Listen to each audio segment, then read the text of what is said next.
welcome to the Secrets of Happily Ever After. I'm so excited for our guests today. They are my friends, Kaylee Rose and her husband, Karl Walker. I am so excited to have them on the podcast today. This interview is going to be a little bit different, I think you will find, because they have a really, really exciting mission, and they're going to tell us all about it and all of the things that they have learned both fulfilling this mission and doing it in a really fun way. So I'm just going to let you take it away, Kaylee, and just introduce yourself and who you guys are and what you guys do.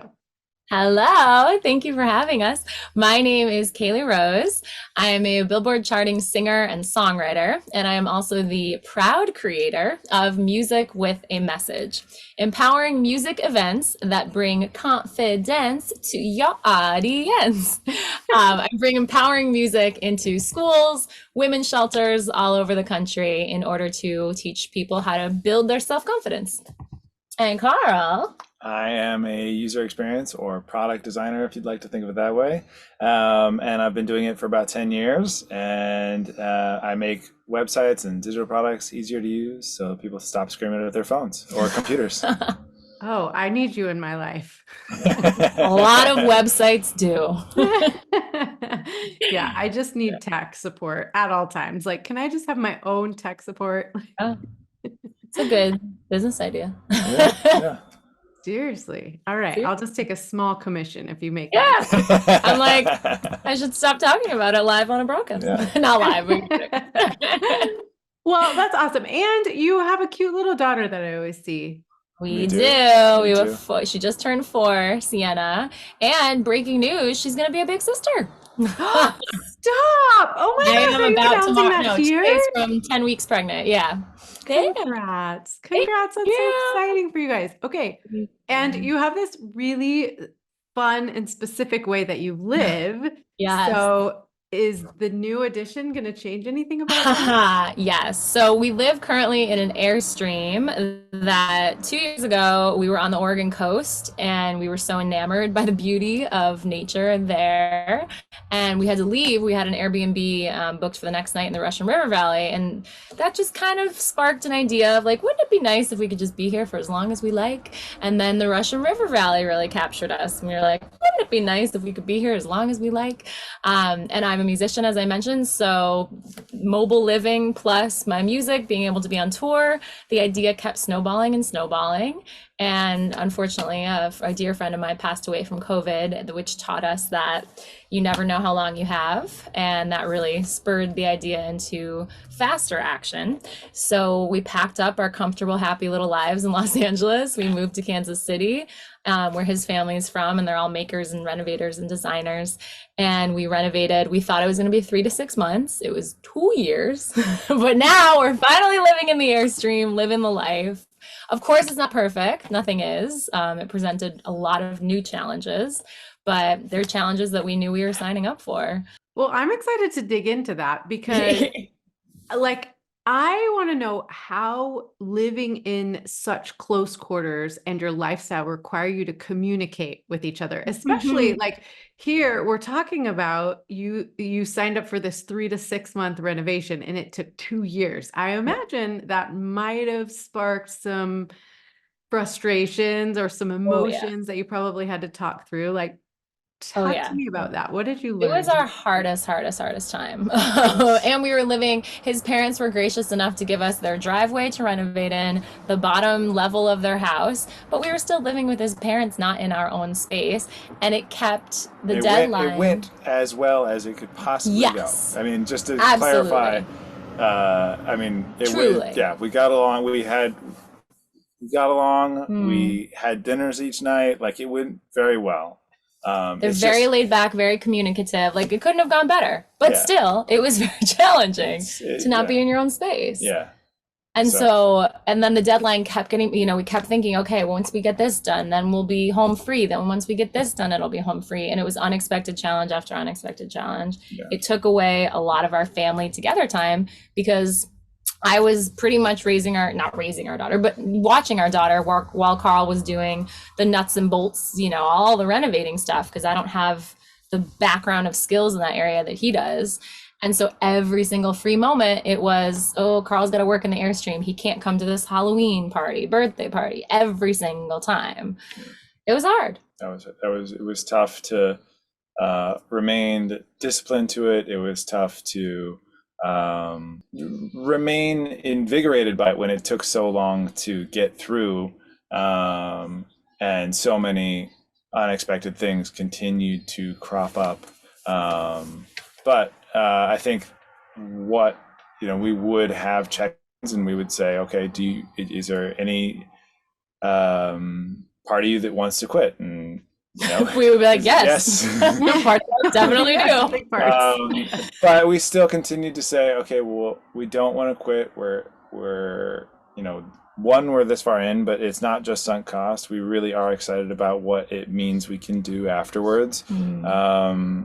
And so we would put our best effort into making sure we were being honest and open about where we were and what we were feeling as far as should we keep soldiering through this. I mean, it was really tough. We learned a lot about, when you're working with people and trying to have people help you do something, it's important how much you need to communicate and understand about what you yourself need to do and what needs to happen. So it was a challenging time. And I mean, the challenges also we thought would kind of like subside once we got on the road. Yeah. And some of the challenges I think that we thought were going to crop up weren't actually so much of the challenge as far as other ones that have come up. Space has not felt like an issue, which is so surprising. It's 31 feet long, and and we have a dog. We're sharing the space with all these people. But when we first started dating, he lived in a 200 square foot apartment, and I pseudo moved in because I had my family living nearby and him, and so I was just going back and forth, and I kept a lot of shoes in my car, and we had a big backyard. And we made it work.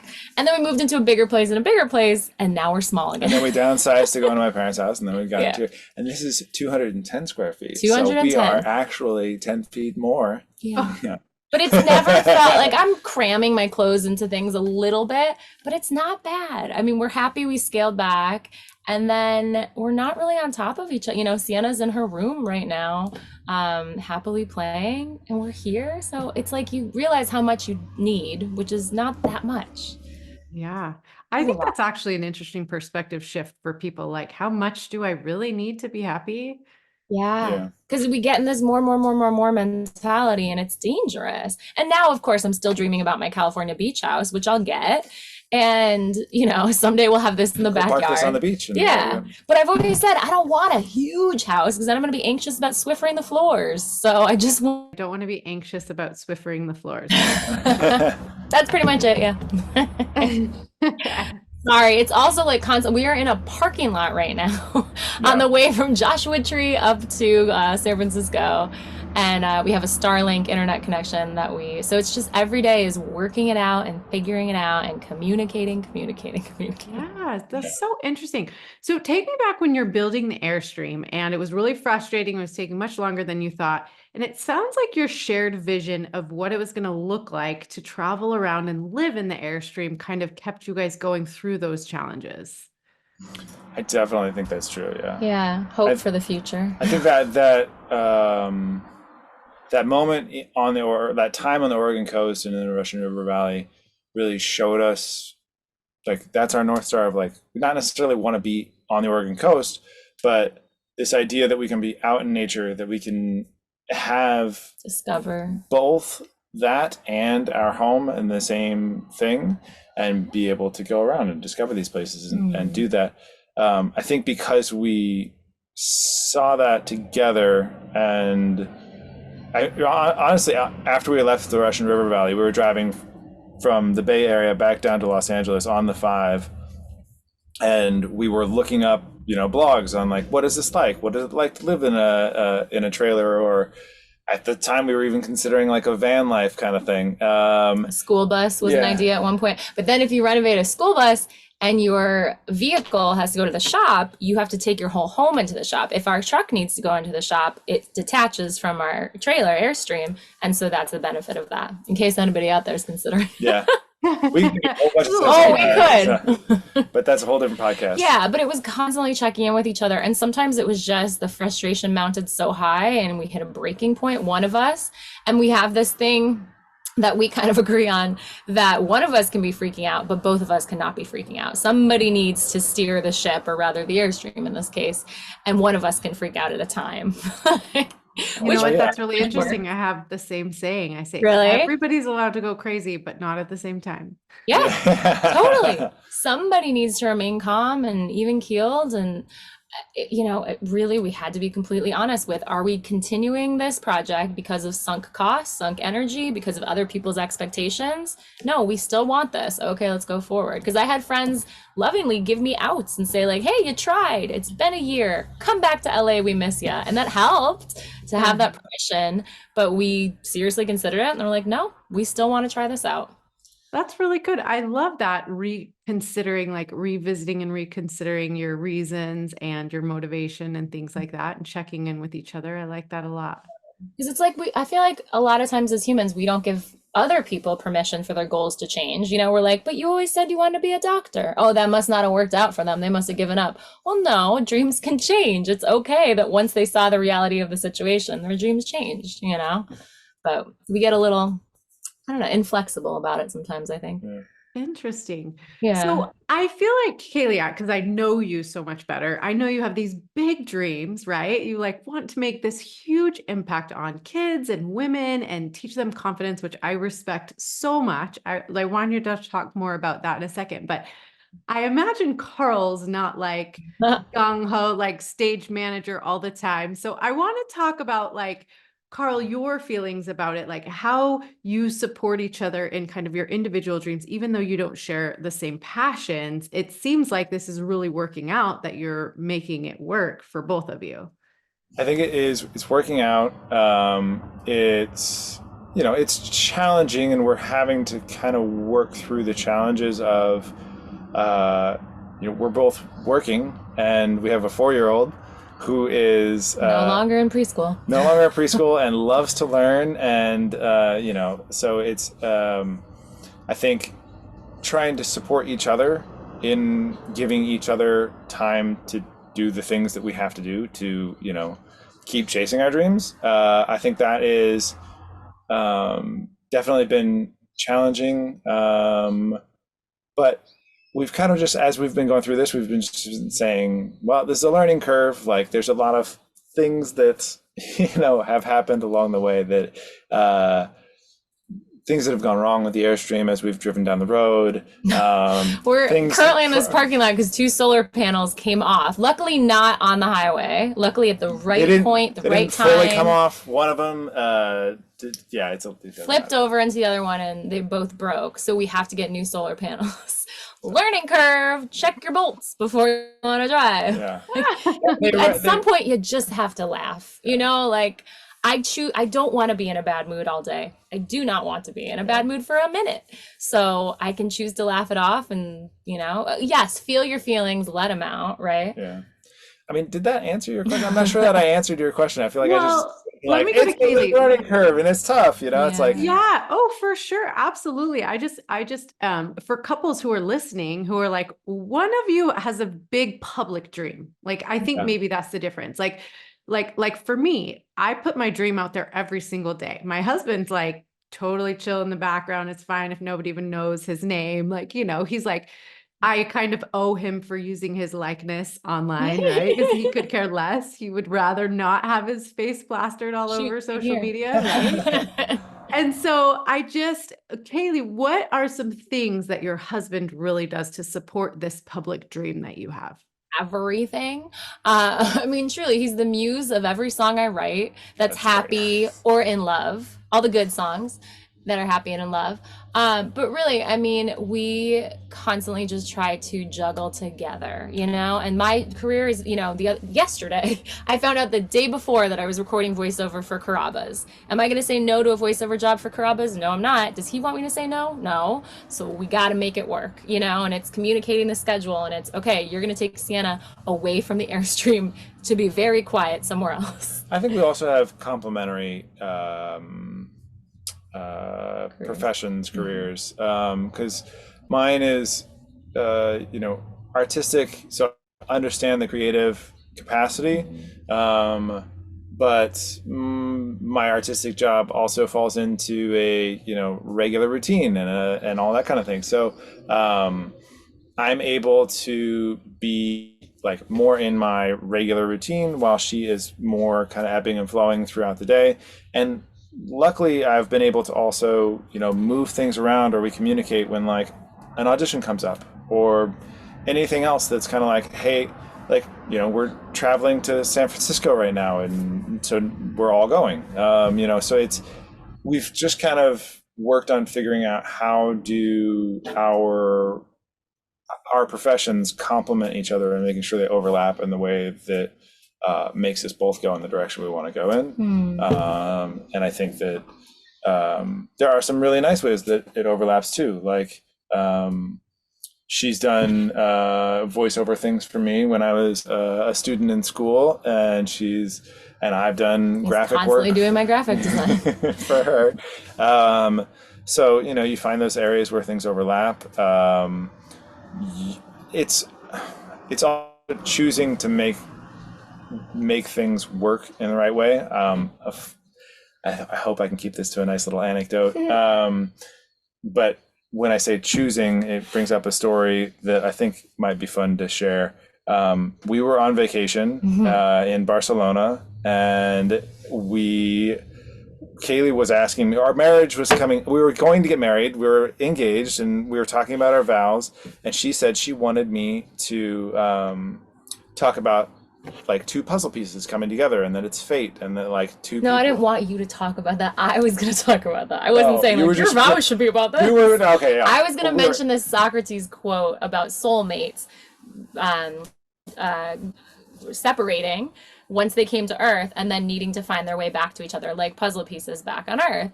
And then Karl was like, well, I don't believe in soulmates. And I got very worried.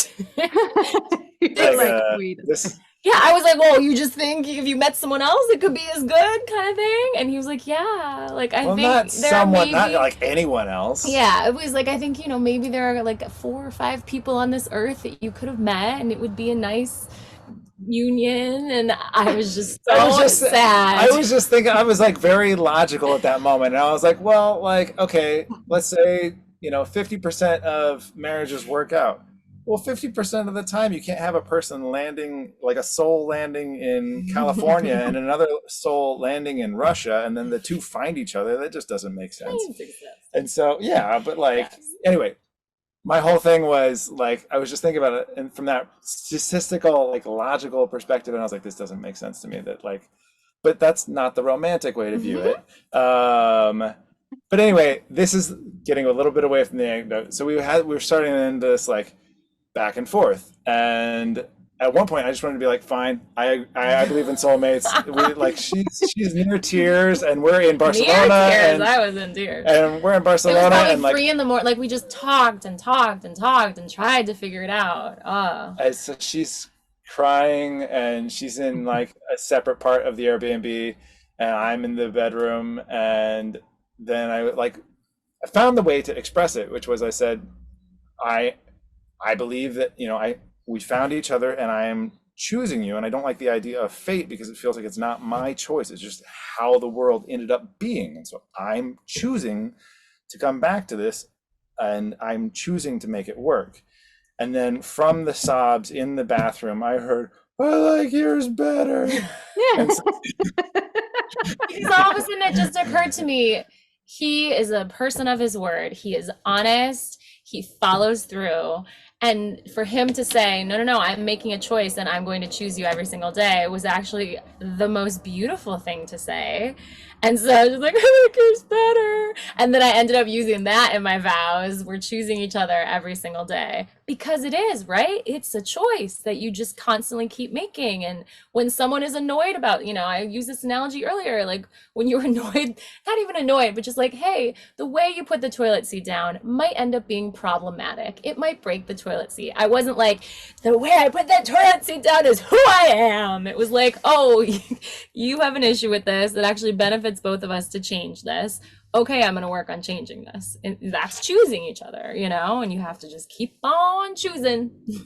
I love that. Well, I love that principle, but I also love in the story how you illustrated something very important in that we all have different perspectives and different life experiences, right? And we come together. And what's so cool about marriage is now you get to pull from two. You have two really rich, resourceful ways of learning and thinking about things. And so when you learn to communicate really well, which is awesome, then you can draw from two perspectives, two experiences, two views of the world, like all of Yeah. those things, right? So that's such a benefit of marriage that a lot of people, they're like, my partner is nothing like me. Like we're just not Yeah. compatible anymore. And I'm like, no, you're not seeing the rich blessing of having two of it, right? Like there's Yeah. so much more wisdom you can draw from when there's two of you. So, Absolutely. so yeah, I love that example of that so beautifully That was put. a hard night. It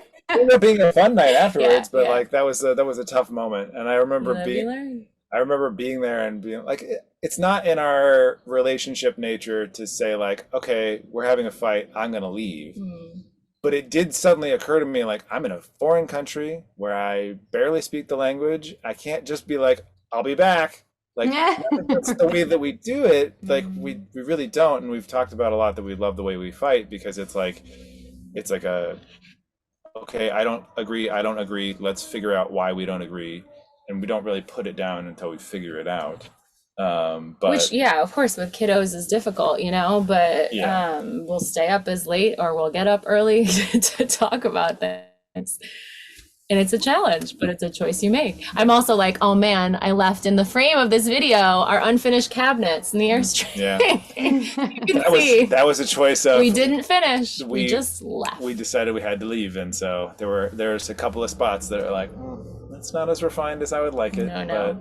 And you guys are seeing the real behind the scenes. But also something you said, it's very helpful, just to go back to that, to also have someone who is creative, because his like ability to support however long things need to take from, you know, when I'm co-writing with someone on a song and I'm in a guy's, you know, studio apartment until midnight and he's like texting me like, I know you guys will find that verse, keep going, I totally understand, I'm gonna go to sleep, and then, you know, he'll leave a light on for me. And it's just that support from someone else who's creative, who understands sometimes there is no deadline and you just need to keep going until you finish, is extremely helpful. Yeah, I love that so much. And one thing I did notice when Karl was talking is when he was talking about how different, he said both of our careers are different. And so you can just see in that, in the way he described it, the respect he has for you, even though it's way more creative and has less, you know, defined, this is the way you do this, right? Like I feel like for those of us who are, you know, kind of chasing these more public dreams, that's a beautiful way to see it. Is it is our career. It doesn't have rules like corporate life or, you know, other jobs and dreams and things like that, but it's just as important. It's just as Totally. I kind of feel like my background, it's funny when you mention that.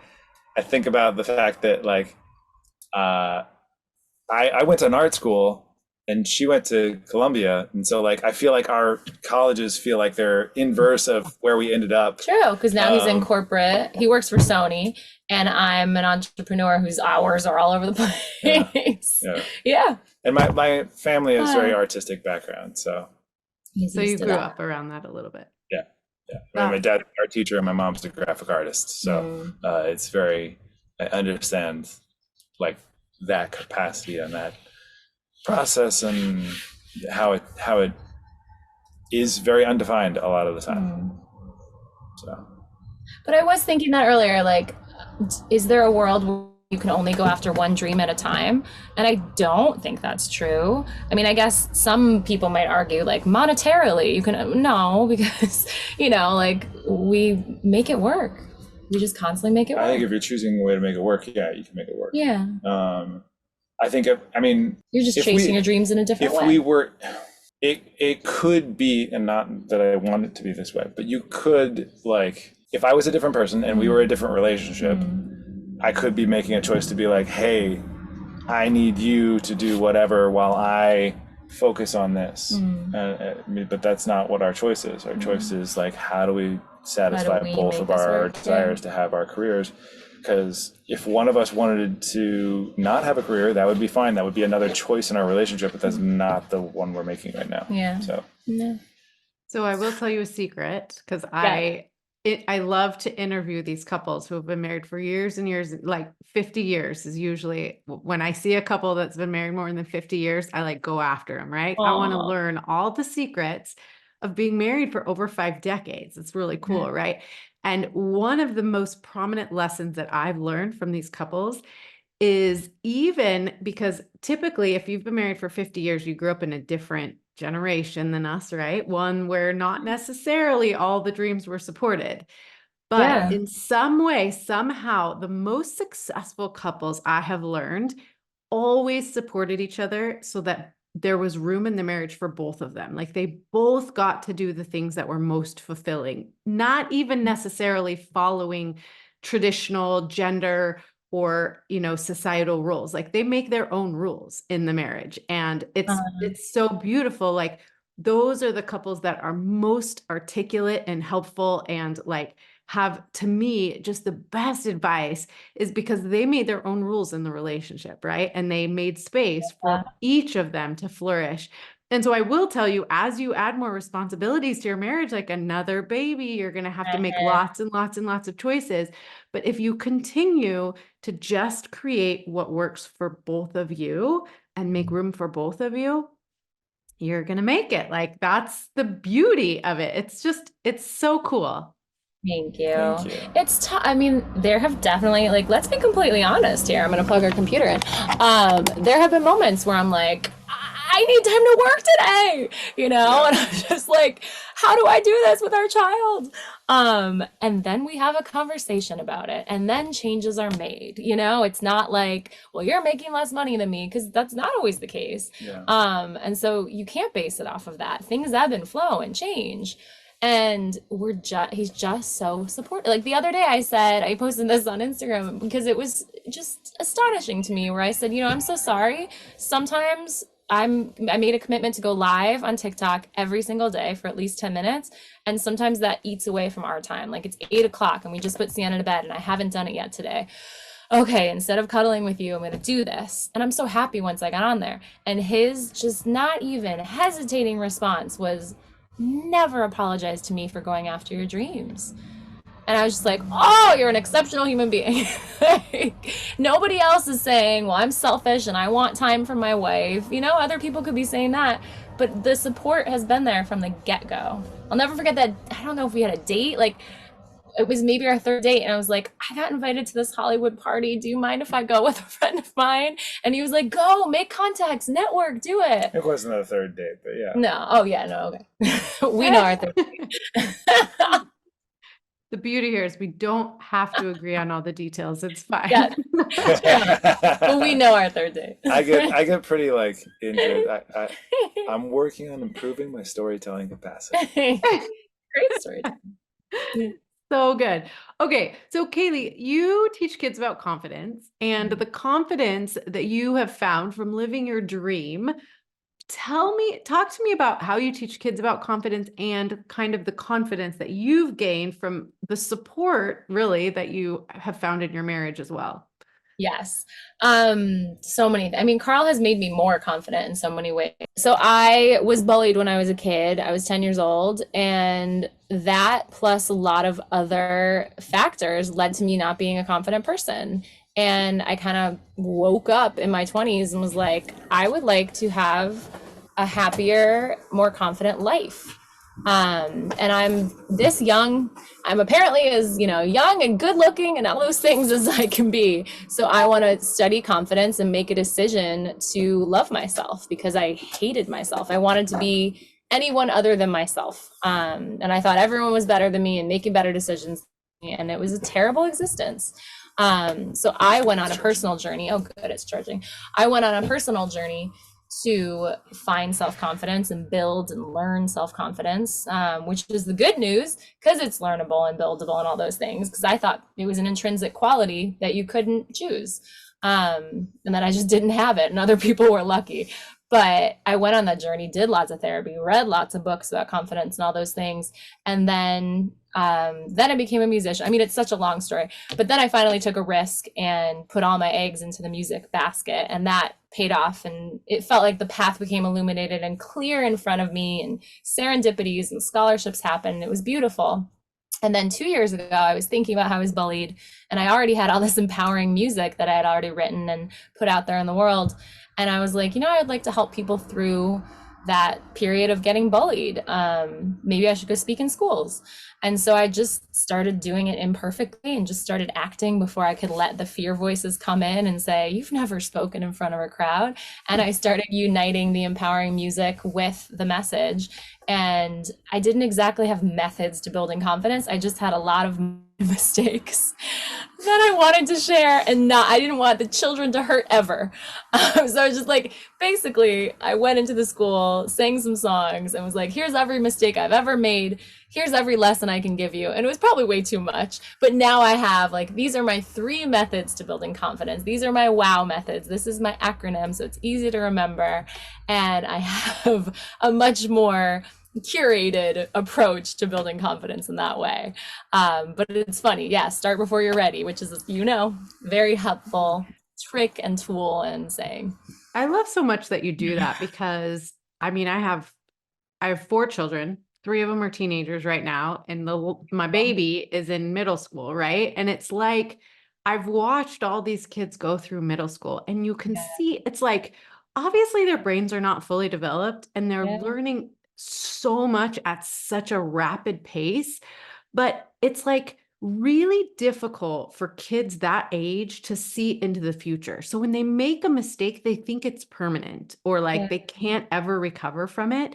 And so messages like yours, you have my full support, because it's devastating to me when I see these kids in so much pain because they've made a mistake, or they're not doing something well, or they're getting bullied, and they just can't see that that's a small moment, that will pass. Like it's like, it takes someone to kind of show them that, so that they don't do something they'll, just horrendous. And I've seen that as well. It's really difficult. Yes, and I did not even think when I was starting this path that I would be talking about youth suicide, but that is, of course, what I'm talking about and trying to prevent in so many ways. And I think it helps kids. They don't believe you when you get up there, because you're obviously a confident human being, and now you're like, hey, my music has been on the radio. But I used to be in that dark hole, and I used to be in that dark tunnel, and I thought about maybe not continuing through the tunnel, which would have been terrible. I wouldn't have met this stud. So, and so many other things. So to see someone that's been through that dark tunnel and got out to the other side, I think is really helpful. And so that's why I really try to be open and honest about how dark it was, because it was bleak. And even when I met him, I wasn't confident at all. I didn't believe I deserved him. I thought, I constantly was like, all right, when's the other shoe gonna drop? When is he gonna realize that I'm not worth it? So many things that put a stress on our relationship. And then I remember I started songwriting 6 years ago. I wrote That Chick with Jeff maybe 4 years ago. So maybe 4 years ago, I sat down with a songwriter, co-writer of mine, and he had thought that I was super confident because I was always asking questions and raising my hand and volunteering in class. And then when he sat down to talk to me, he was like, oh, you are not a confident person. In the most loving way, just like, why not? And so then we wrote this song that I have, That Chick, that's all about being a work in progress, because I was like, Jeff, I can't write a confident song. I'm not a confident person. And somewhere from then to now, I truly become a confident person, because I made a decision to start liking the choices that I was making, to start liking myself. The message that you literally just shared in that story, I mean, I think it's an invaluable message for adults and children alike. So I love that you travel around and do this for children. So if there's anyone listening who, has a connection or anything like that, where you think that, especially middle school kids that could use music with a message, reach out. I will give you Kaylee's contact information. And actually, why don't we do that right now? Where can listeners Thank find you if you. they're interested in setting something up or learning from you or your music with a message? Tell us quickly, and then I'll ask my closing question. Okay. Music with a Message is going all over the country, clearly, because we are in this Airstream. But I can always get on a flight. I'd love to bring it internationally. But we empower kids, teens, women. I'm going to do that in San Francisco to a group of female entrepreneurs this weekend.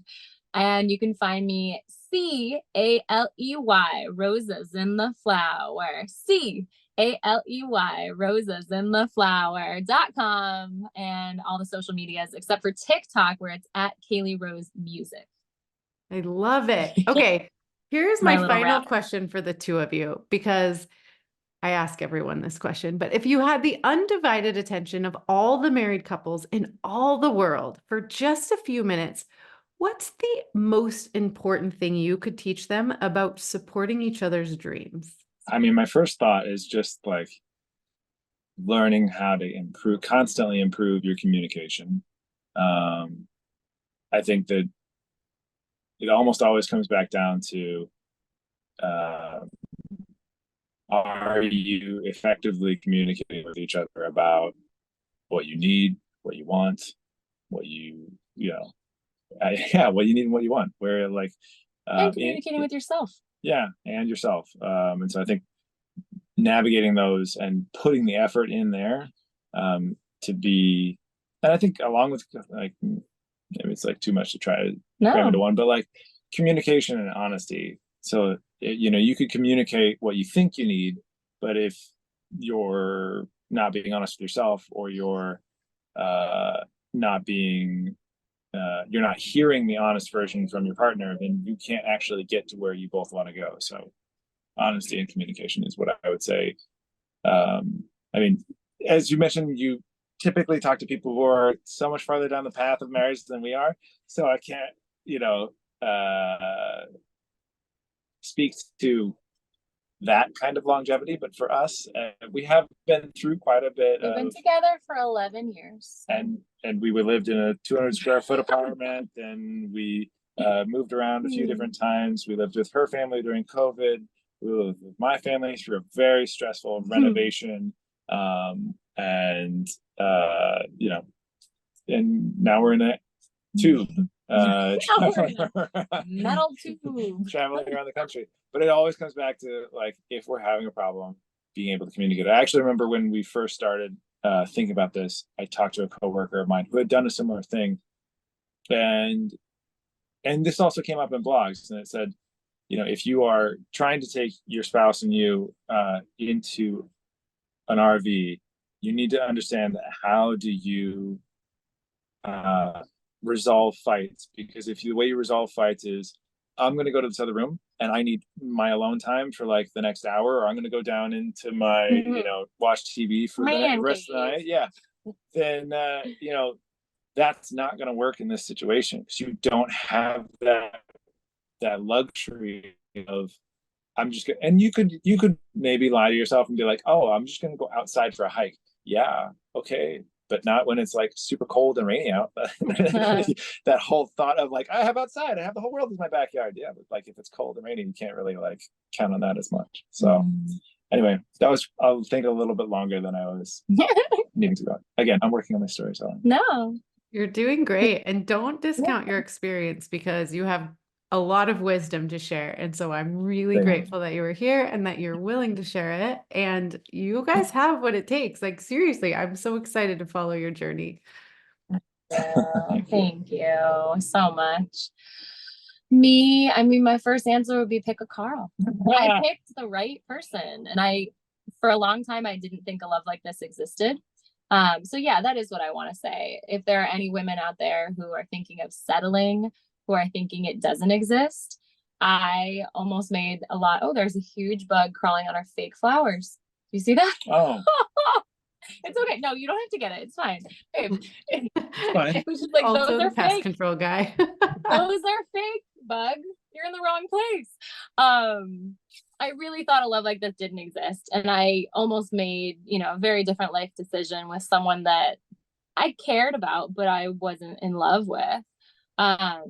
So keep going, believe that it exists, because I'm living proof. I wasn't engaged, but I was with someone who, thought that that was the next step, and he was lovely, but he wasn't the right person. So I found the right person who I care about supporting his dreams, and he cares just as much about supporting mine. So yeah, it's that choice that you make to find a wonderful person, and those people do exist, and those men do exist. But you get disheartened, right? And I dated every man in New York before I found Karl, and I had to move to Los Angeles. Oh yeah. I'm surprised I didn't do it. He's like, wait a second. Hang on, I've heard a few. Men, not women. But yeah, just keep going, because that person exists, and getting really specific about who you're looking for. I did this exercise called the perfect day, and I wrote down that I had found someone that I was so connected to and in love with and attracted to, but I was so worried it didn't, because you're like, what if it doesn't exist? I have a bird in the hand. I think it's also, I mean, she's described this person to me, and he sounds like a very nice person. No disparaging. It just wasn't the right fit. Not a bad guy. It's just kind of comical how kind of like misaligned they were on things that were kind of simple. Like, I mean, like her happy place to go eat is like Mexican food outside with lights. That's pretty basic, like as far as like the happy meal. And it actually doesn't increase if you go to like a really, really fancy restaurant that's like inside and like, dark, low lit, like, what would be an era of like a luxury dinner, which I'm not, knocking or putting any shame to. It's just not her ideal. And so I think, they both had misalignments, and that seems like a pretty like, I don't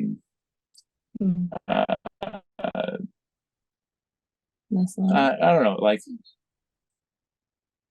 innocent is the word I was like, an innocent like misalignment of like, my happy dinner place is this, my happy dinner place is this. But there were quite a few of those, and like, again, not a bad guy, she's not bad, it's just they just not the right person. But yeah, I mean, and Monica, you've interviewed how many people? Do you think opposites attract? Because I do not. I think opposites is like a constant compromise, and someone's always a little bit unhappy. Well, I think the right opposites attract. Maybe. What was your experience? Oh, I don't think we have time in this episode to talk about what I believe about the mysticism of marriage, but I do feel like we find the people who are perfectly qualified to help us grow in the ways we need to. So that's what I believe. I like that. So every time I'm a challenge, you can remember. And me. I'm helping you grow in all the right ways. You guys are perfectly qualified to help each other become the very best versions of yourself. So you just have to, like you said, choose that. I love that. Yes, choosing you. Mm-hmm. My husband and I say, I choose you all the time. Yeah. I choose you. I hate you right now, but I still choose you. I'm mad. Like just kidding. Yeah. Well, you guys are awesome. I am so excited for you guys. I hope that you get your solar panels fixed and on your way to San Francisco. And I hope that the people listening who feel like there might be a need in there, especially schools, will reach out. So thank you guys again so much for your time. I'm so happy with what you're doing. Thank you. Thank you. Learn more ways to deepen your intimacy and strengthen your relationship. Make sure you watch this video next.